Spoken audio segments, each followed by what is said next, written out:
బిడ్డలారా, ఈ దినము కీర్తనలు 91:12 వచనాన్ని ధ్యానిద్దాం. నీ పాదములకు రాయి తగలకుండా వారు నిన్ను తమ చేతుల మీద ఎత్తి పట్టుకొందురు.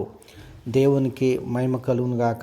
దేవుని బిడ్డలారా, దేవుని యొక్క వాక్యంలో మనం చూసినట్లయితే దేవుని దూతలు, ఇక్కడ వారు అంటే దేవుని దూతలు మనము పడిపోకుండా, మన పాదములకు రాయి తగలకుండా వారు ఎత్తి పట్టుకొందురు అని దేవుడు వాగ్దానం చేస్తూ ఉన్నాడు. ఎంత గొప్ప వాగ్దానం! దేవుని బిడ్డలారా, దేవుని యొక్క వాక్యములో మనం చూసినట్లయితే దేవుడు తన బిడ్డలకు గొప్ప భద్రతను అనుగ్రహించి ఉన్నాడు. దేవుడు తన దూతలను ఆజ్ఞాపించును అని వాక్యం సెలవిస్తూ ఉంది. మనల్ని కాపాడడానికి, మనల్ని భద్రపరచడానికి ఆయన కాపాడును. ఒకసారి సాతానుడు యేసు ప్రభుని శోధిస్తున్న సమయంలో ఇదే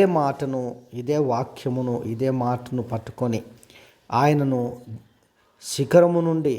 దేవాలయపు శిఖరం నుండి నువ్వు దాని మీద దుంకినప్పుడు మరి దూతలు వచ్చి నిన్ను పట్టుకొందురు అని వాక్యం సెలవిస్తుంది కదా అన్నప్పుడు యేసు ప్రభు, నీ దేవుడైన యెహోవాను శోధించకూడదు అని నీకు తెలియదా అని దేవుడు తిరిగి వాక్యం ద్వారా సాతాన్ని ఓడిస్తాడు. దేవుని బిడ్డలారా, వాక్యములు మనం చూస్తూ ఉన్నాం.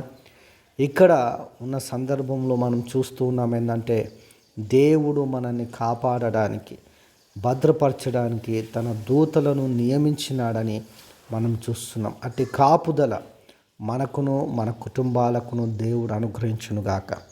ఆమేన్.